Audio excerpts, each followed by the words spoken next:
All right. In the last class, we have just discussed about problems that a proton and electron are in a constant electric field created by oppositely charged plates, and you release a proton from the positive plate side and electron from the negative plate side, which has the larger acceleration. That was already discussed. I don't need to explain more. Next, problem is that a proton and electron are in constant electric field created by oppositely charged plates. Same question is there, same situation is there, only a charge situation in which a charged particle is released, all is same there, that was in the previous class or that was in the previous questions. But question is that which will gain more kinetic energy? But in case of previous question, it was the which will have high acceleration. Here, which will gain more kinetic energy. This question was also, I think, discussed that because potential difference between the two plates will remain constant, and the charge on the electron and proton is also same in magnitude. Only their direction will be opposite to one another. Therefore, they will acquire same kinetic energy because same potential difference they have to undergo, so they will acquire same kinetic energy. ये मैंने पहले भी discuss कर चुका था। जैसे आप देखिए पोटेंशियल एनर्जी इक्वल टू होता है charge into potential difference. So charge on electron is और प्रोटॉन इज प्लस माइनस जी, and potential difference is same for both. Energy acquired by the electron is independent of their mass, only depends on their charge and potential difference. So as charge and potential difference remains same for the both the charge, both the particles, electrons and proton, therefore they will acquire same kinetic energy because energy remains conserved.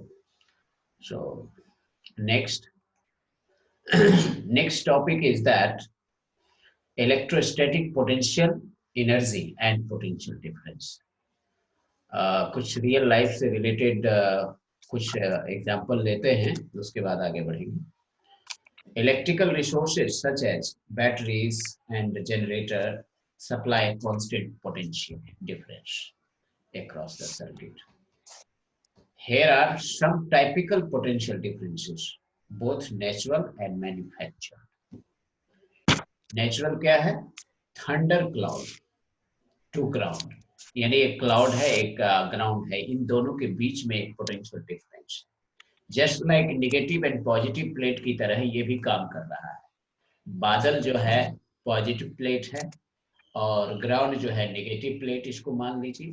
Therefore potential difference between the thunder clouds and ground is approximately 10 to the power 8 volt. फिर देखिए high voltage power line, आप देखते होंगे high voltage power line करता आपके school के आसपास से या वो अक्सर आउट ऑफ टाउन से ये हाई वोल्टेज पावर लाइन पास करने का अलाउ रहता है।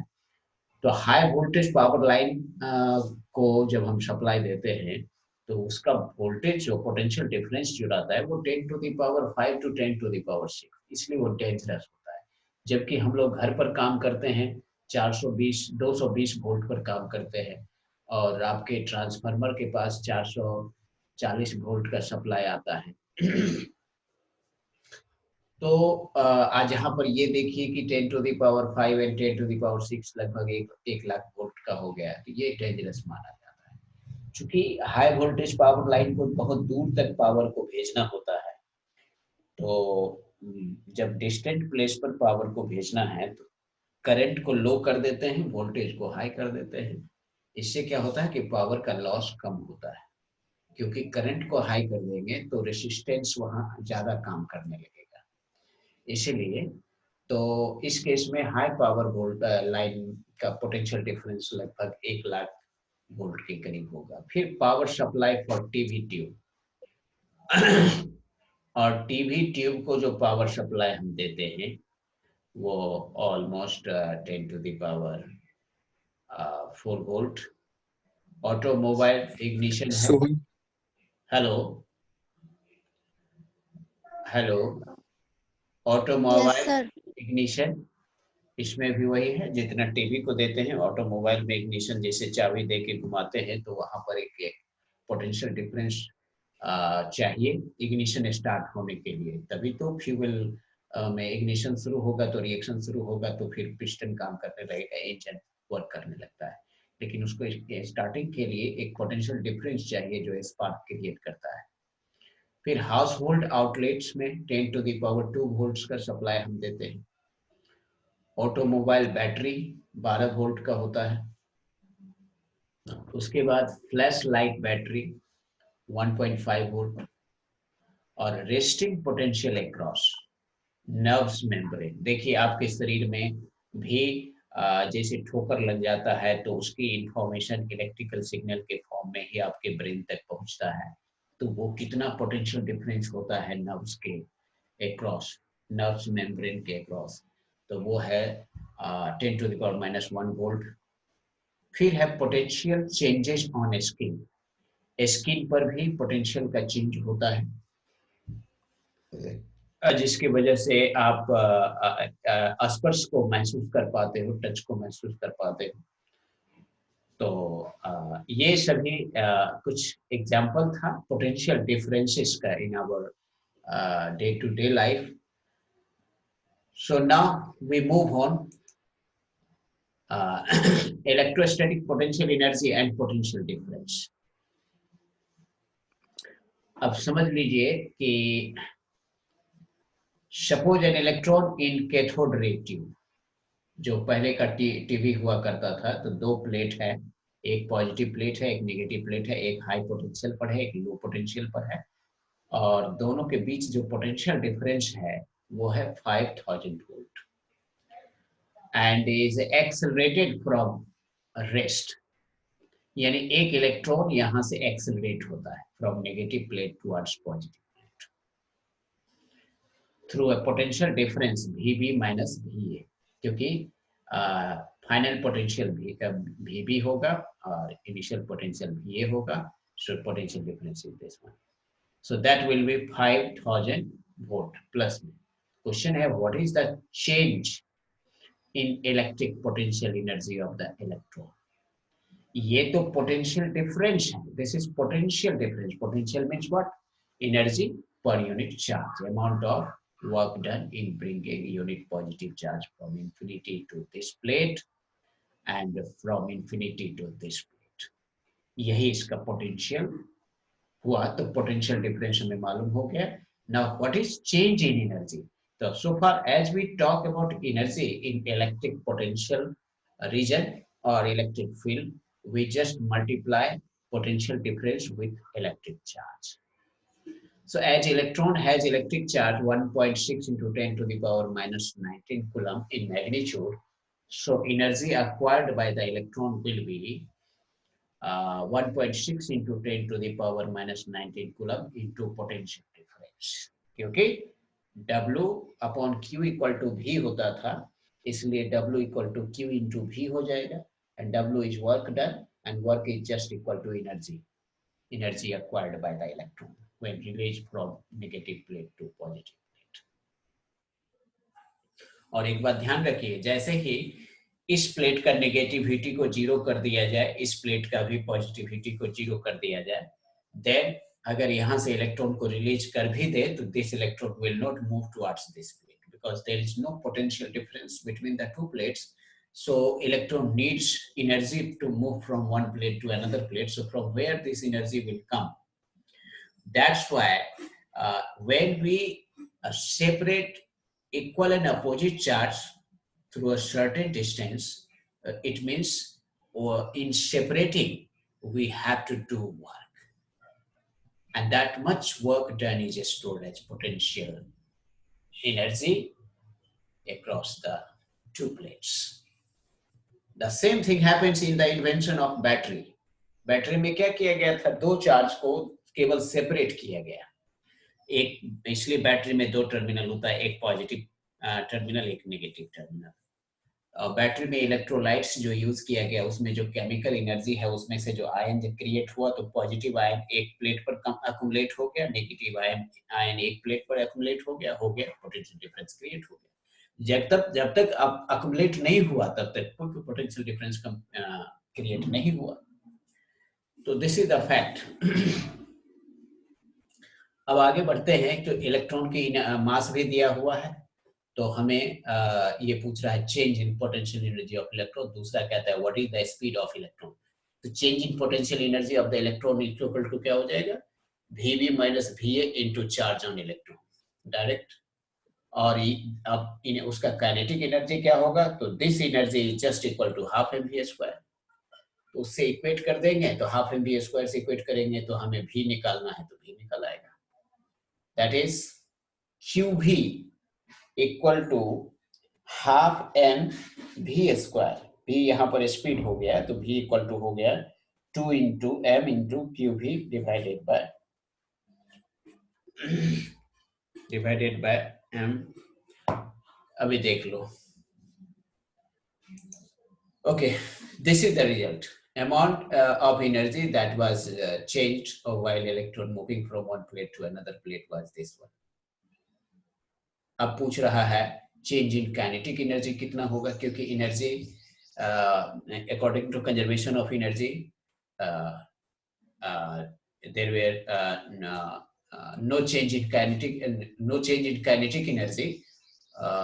change in total energy of the system of electrons and plates. इसलिए before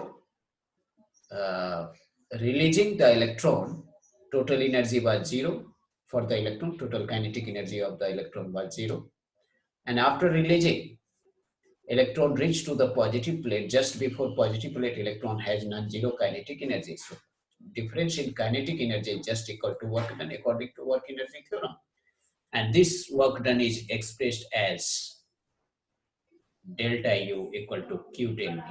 इसको आप ऐसे भी लिख सकते हो, क्योंकि W upon Q equal to V होता है, इसलिए W इक्वल टू हो जाएगा Q इंटू V, और W को ही du भी कह सकते हैं, del U कह सकते हैं। सो दिस इज द थिंग्स। और दोनों को इक्वेट कर दिए तो हमें वेलोसिटी निकल आया, स्पीड निकल आया कि इलेक्ट्रॉन का कितना स्पीड था जब उतने वोल्टेज डिफरेंस से गुजरा। तो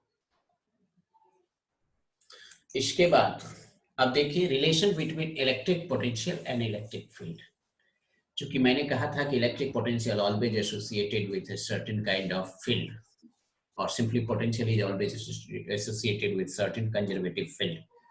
तो यहाँ पर देखा जाए कि this is the field lines in a space, और इस फील्ड लाइन में दो पॉइंट्स हमने लिया A और B। Now a charge small q is to be moved from point A to B, then how much work has to be done while moving from point A to B? इस work को calculate करने के लिए हम सबसे पहले elementary small length ले लेते हैं, डिस्प्लेसमेंट उसको कहेंगे, और इलेक्ट्रिक फील्ड इस पॉइंट पर इस डायरेक्शन में है, बिकॉज इसके पैरेलल में है, तो इस डायरेक्शन है electric field. So angle between electric field and displacement is non zero, and now we have to calculate amount of work done. So work done, जब फोर्स और डिस्प्लेसमेंट के बीच एंगल नॉन जीरो हो तो work done क्या हो जाएगा, scalar product of two vector, one vector is force and another vector is displacement. So here you have to write, चूंकि ये इलेक्ट्रिक फील्ड है, इलेक्ट्रिक फील्ड को जब तक हम चार्ज से मल्टीप्लाई नहीं करेंगे तब तक वो फोर्स नहीं बनेगा। तो यहाँ पर पहले आप देख लीजिए force dot displacement, force vector dot displacement, ये small amount of work done calculate हुआ, एंड लिमिट है हमारा कहां से कहां तक, फ्रॉम A टू B। अब टोटल वर्क डन अगर निकालना है तो उसको इंटीग्रेट कर देंगे फ्रॉम A टू B, इसलिए F डॉट dl को इंटीग्रेट कर दिया गया।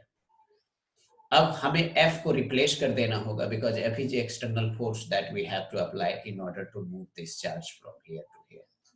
तो substituting this potential difference and electric field we will get, क्योंकि हम जानते हैं कि चेंज इन यहाँ पर एक चीज आपको समझ में नहीं आ रहा होगा, लेकिन अब समझ में आ जाएगा कि हम इसको, ये एनर्जी है और यहाँ पोटेंशियल डिफरेंस कैसे हो गया। जस्ट थोड़ा सा ध्यान देना है कि इस फोर्स को हम लिखेंगे Q इंटू ई। अगर एक चार्ज स्मॉल q यहाँ से यहाँ तक लाया जा रहा है तो ये चार्ज कितना फोर्स फील करेगा, Q इंटू ई। तो यहाँ पर Q इंटू ई प्लेस कर दिया और Q को बाहर निकाल लेंगे इंटीग्रेशन से, and the same Q will come here as a denominator. So amount of energy per unit charge is called potential.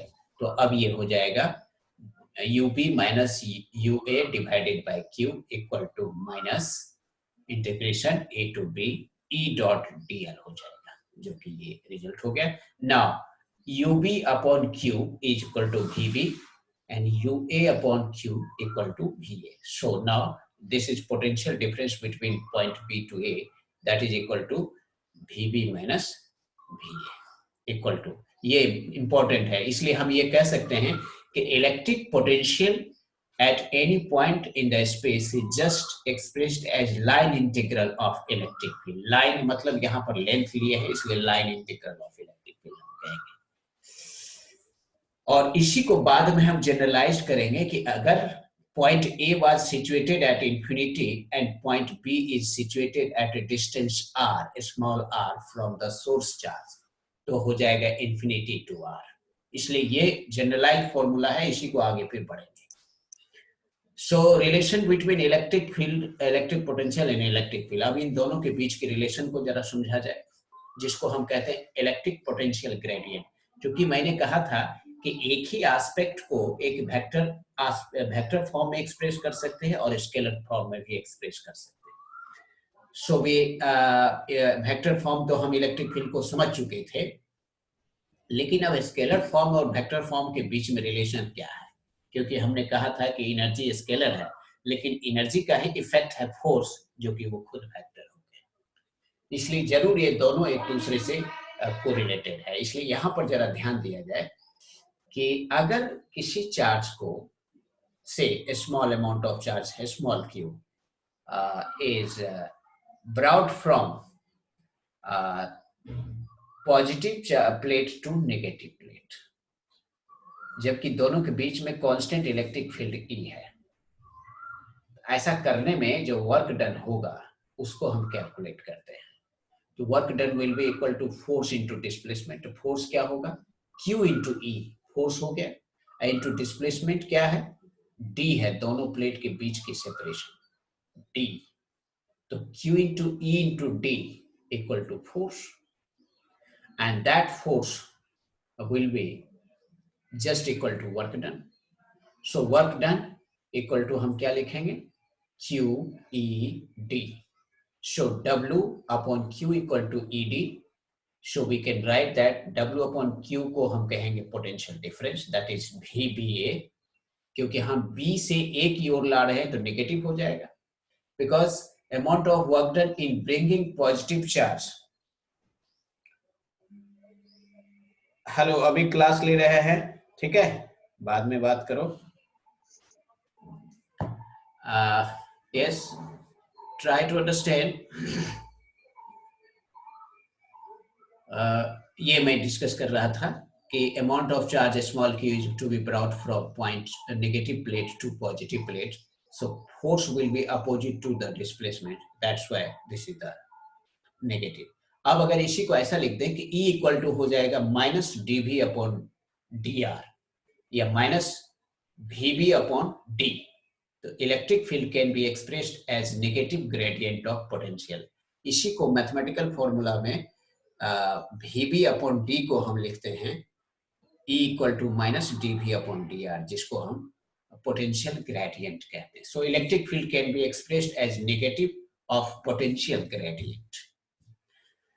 Mathematics में आप पढ़ेंगे तो dr जो हो गया वेरी स्मॉल डिस्टेंस हो गया, जबकि यहाँ पर d जो है ये एक total distance between the two plates है, तो एक ही बात हो गया। So electric field is equal to VBA upon D minus VBA upon D equal to electric field. इसी को जनरलाइज करके हम लिखेंगे electric field E equal to minus dV upon dr, where dV is potential difference between any two point and dr is the separation between 2 points. तो ये relation हो गया electric field and potential के बीच. Now the relation between electric potential and electric field, ये तो discuss हो गया, उसी से रिलेटेड प्रॉब्लम है यहाँ. Electric field obtain from the voltage. जब कहेंगे कि वोल्टेज दिया हुआ हो तो इलेक्ट्रिक फील्ड हमें कैसे पता चलेगा. अब तक हम सीखे हैं कि इलेक्ट्रिक फील्ड चार्ज दिया हुआ हो और सेपरेशन दिया हो तो इलेक्ट्रिक फील्ड हमें पता चल जाता है. Electric field equal to Q/R². या इलेक्ट्रिक फोर्स पता है और चार्ज पता है तो फोर्स पर unit charge equal to electric field. लेकिन हम कहेंगे ना फोर्स मालूम है ना चार्ज मालूम है, हमें स्केलर क्वांटिटी मालूम है. ओके, तो स्केलर क्वांटिटी के टर्म में तब हमें कैलकुलेट. तो वैसे ही यही यहाँ पर केस है, जरा ध्यान देना है. 2 parallel plates are charged to produce a potential difference of 50 volt. ये हमारा पोटेंशियल डिफरेंस हो गया जिसको हम कहेंगे dV. dV equal to 50 volt and dV कहो इसको या VB माइनस VA कहो इक्वल टू 50 वोल्ट. चूंकि ये B यहाँ है तो B से एक की ओर जा रहा है तो नेगेटिव होगा, तो VB minus VA equal to minus 50 volt कह सकते हैं. If separation between the plate is this much, यहाँ पर dr दिया हुआ है, यानी d जो प्रीवियस सेक्शन में हमने लिया था कि इन दोनों प्लेट के बीच का सेपरेशन है d, तो ये d है आपका 0.050 मीटर. तो calculate magnitude of electric field in the space between the plates. तो इसके बीच में इलेक्ट्रिक फील्ड कितना होगा ये कैलकुलेट करना है. तो सिंपल सी बात है, अभी जस्ट मैंने बताया था electric field is just equal to minus VBA divided by D. तो यानी potential gradient. Electric field is just equal to potential gradient, that is E equal to minus dV by dr. तो minus dV हो गया आपका इतना 50 volt और dr हो गया आपका इतना 0.050 मीटर. और तो E equal to minus dV by dr. और चूंकि यहाँ मैग्नीट्यूड सिर्फ कह रहा है तो जो माइनस साइन आ रहा है वो माइनस साइन डायरेक्शन को इंडिकेट कर रहा है, तो हम उस माइनस को हटा देंगे, जो बचा वो सिर्फ मैग्नीट्यूड बताएगा इलेक्ट्रिक फील्ड का. So this is the reason. ये आपका रिजल्ट होगा, केवल मैग्नीट्यूड पूछ रहा है. जबकि डायरेक्शन के साथ करेंगे तब E equal to minus V by D हो जाएगा, और इसी को जनरलाइज में माइनस dV बाई dr हम कहते हैं. ओके, तो हमारा potential difference between electric field दोनों के बीच में जो आया है वो आया है 1000 वोल्ट.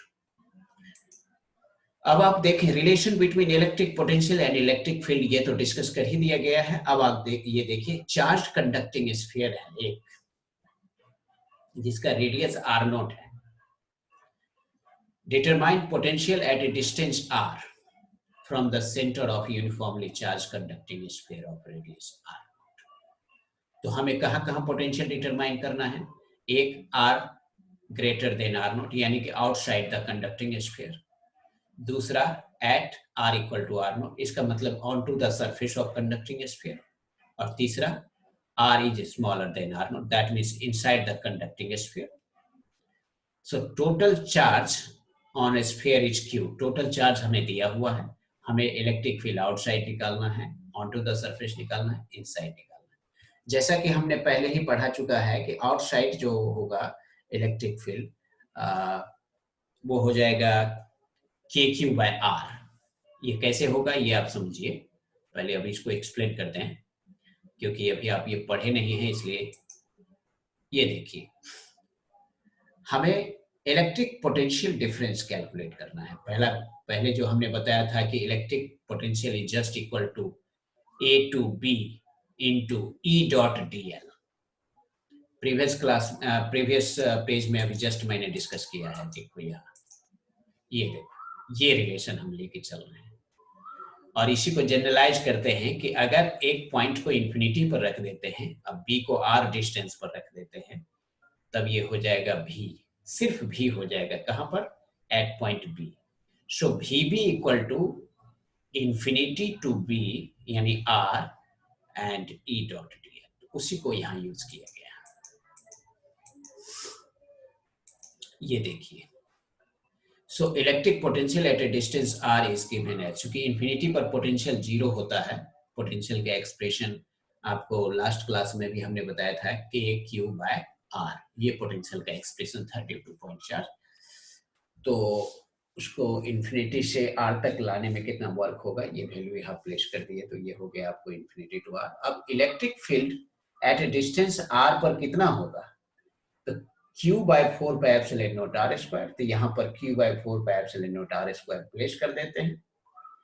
प्लेस करने के बाद क्या होगा, क्योंकि आर कांस्टेंट है तो ये सभी को बाहर निकाल लेंगे, सिर्फ ये डीएल को हम इंटीग्रेट करके निकालेंगे, तो ये आपका आ जाएगा Q/4 pi epsilon naught are. अब ये समझ में आ रहा होगा कि ये आया कैसे। तो यहां से ध्यान दीजिए कि ये जो डीएल है, डीएल को हम एलिमिनेट कर रहे हैं in terms of dr into cos theta. अब आप ध्यान दीजिए, बैक में जाइए,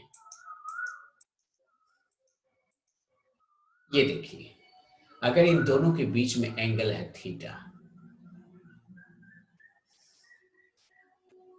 और इस डायरेक्शन में चार्ज को हम मूव कराए हैं through a small distance dr, तो हमारा जो इस डायरेक्शन में जो फोर्स होगा और चार्ज है q, इसलिए यहां पर एक परपेंडिकुलर ड्रॉ कर दें इस लाइन पर ऐसे, तो ये परपेंडिकुलर हो गया, तो ये हाइपोटेन्यूज हो गया।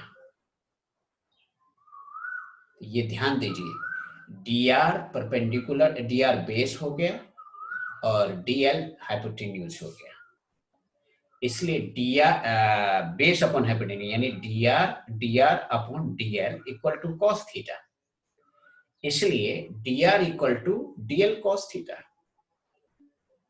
ये अब समझ में आ गया, dr equal to dl cos theta.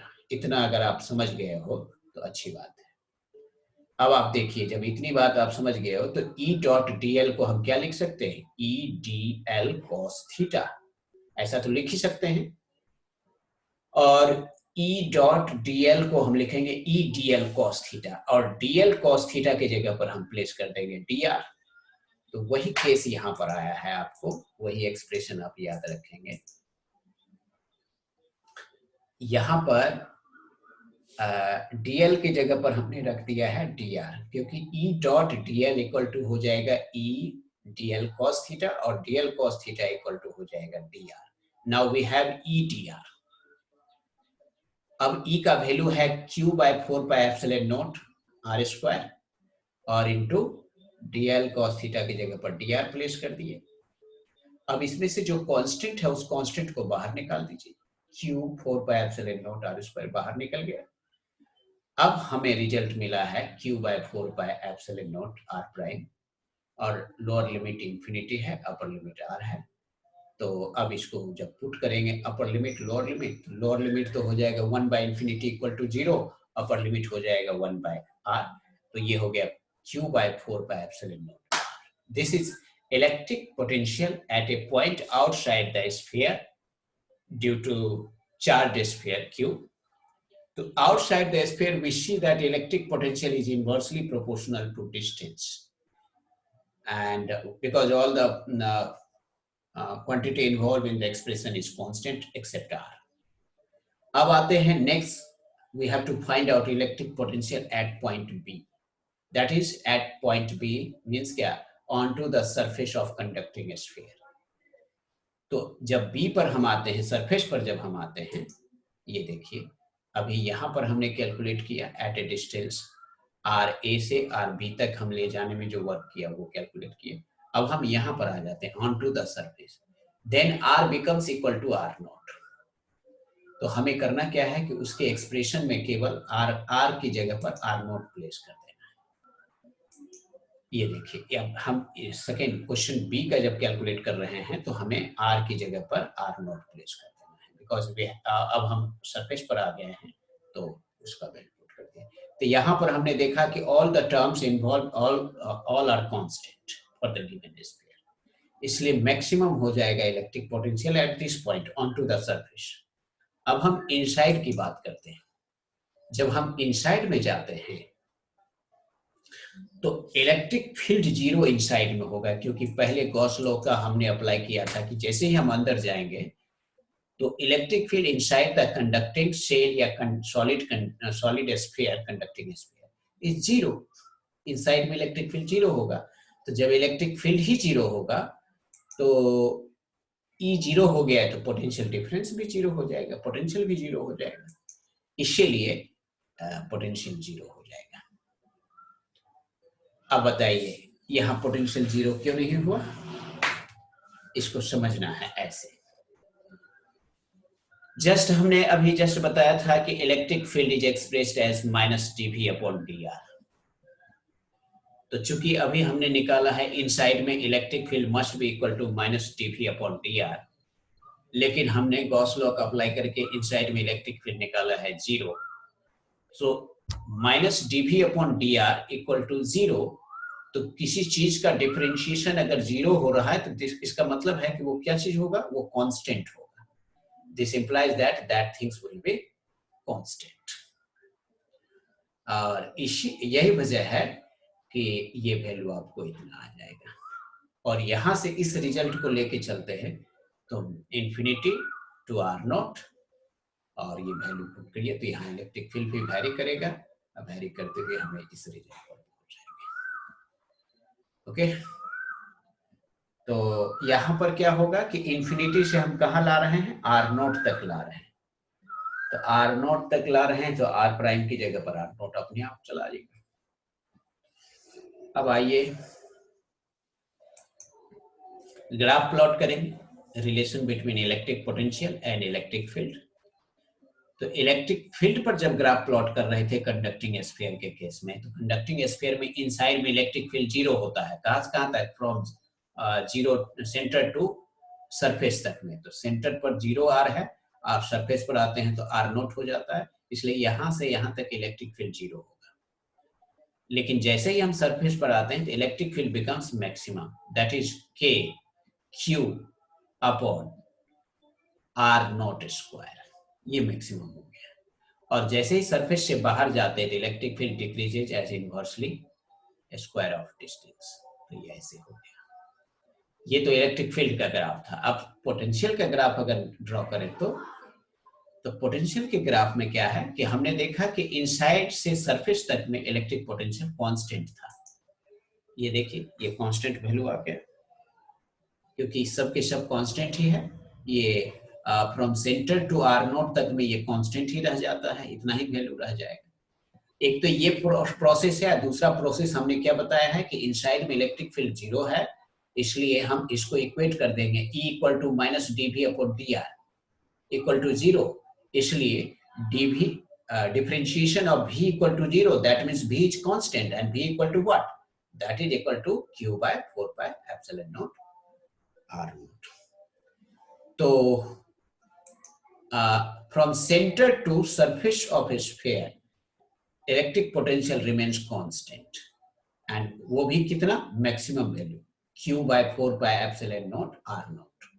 इसलिए सेंटर से यहां तक में ये मैक्सिमम है and is independent of variation of R naught. अगर सेंटर से सरफेस की ओर हम आ रहे हैं तो पोटेंशियल रिमेन्स कांस्टेंट, जबकि electric field remains zero from centre to surface, और potential remains non zero and maximum from centre to surface.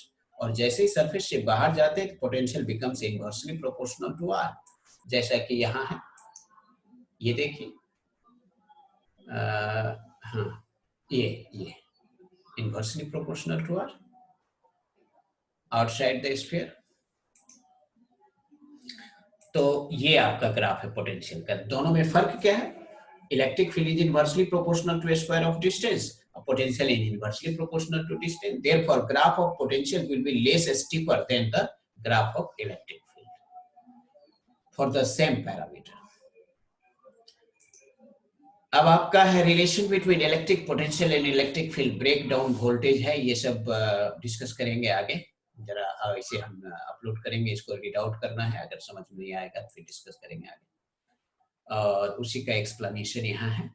ये देखिए general expression for electric potential, electric field ये है, जबकि पोटेंशियल का एक्सप्रेशन है K Q/R नोट, जबकि K Q/R नोट स्क्वायर।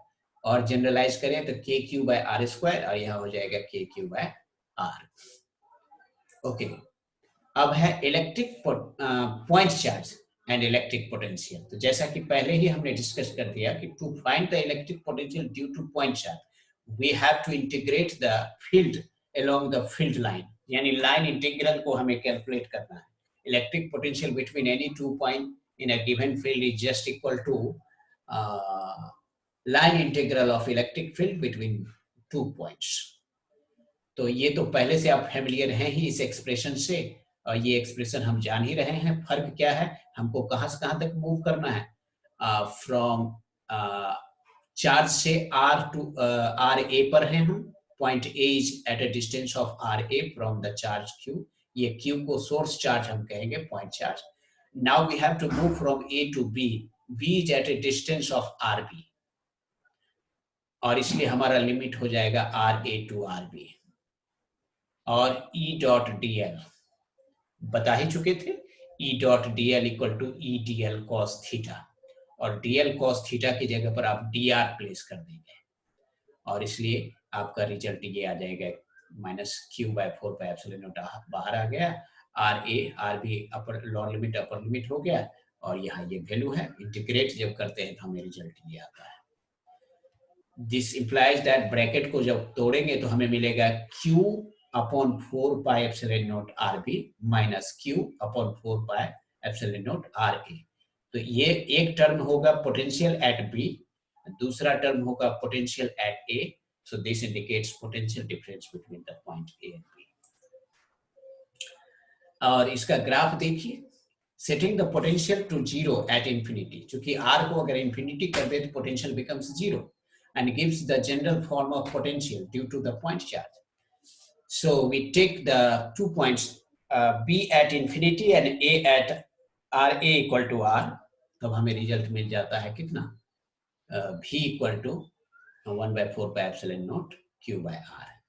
क्योंकि बैक वाले में चले जाएं तो यहीं पर हम अगर RA को कह दें, आर बी को कहते हैं इंफिनिटी पर है तो R B equal to infinity हो जाएगा, एंड आर ए को हम कहते हैं आर, तो हमारा एक्सप्रेशन यहाँ देखो ये हो गया क्यू बाय इंफिनिटी, यहाँ क्यू बाय आर, ये टर्म तो जीरो हो जाएगा और ये हो जाएगा minus Q by 4πε0 R A, और ये माइनस यहाँ से माइनस माइनस कैंसिल हो जाएगा, और ये हमारा okay. So this is the result. So this is the electric potential due to single point charge, taking one point at infinity and another point at a distance r from the source charge. And graph variation अगर देखें तो V varies in this way with distance for positive charge, और negative charge के लिए graph ये होगा। अगर source charge negative हो तो उसका ग्राफ ये हो जाएगा। तो ये दोनों बात दिमाग में रखते हुए आगे बढ़ते हैं। Point charge, work required to bring two positive charges close together. What minimum work must be done by an external force to bring the charge, this coulomb, from great distance, great distance का मतलब हो गया infinite distance, to a point, this is R।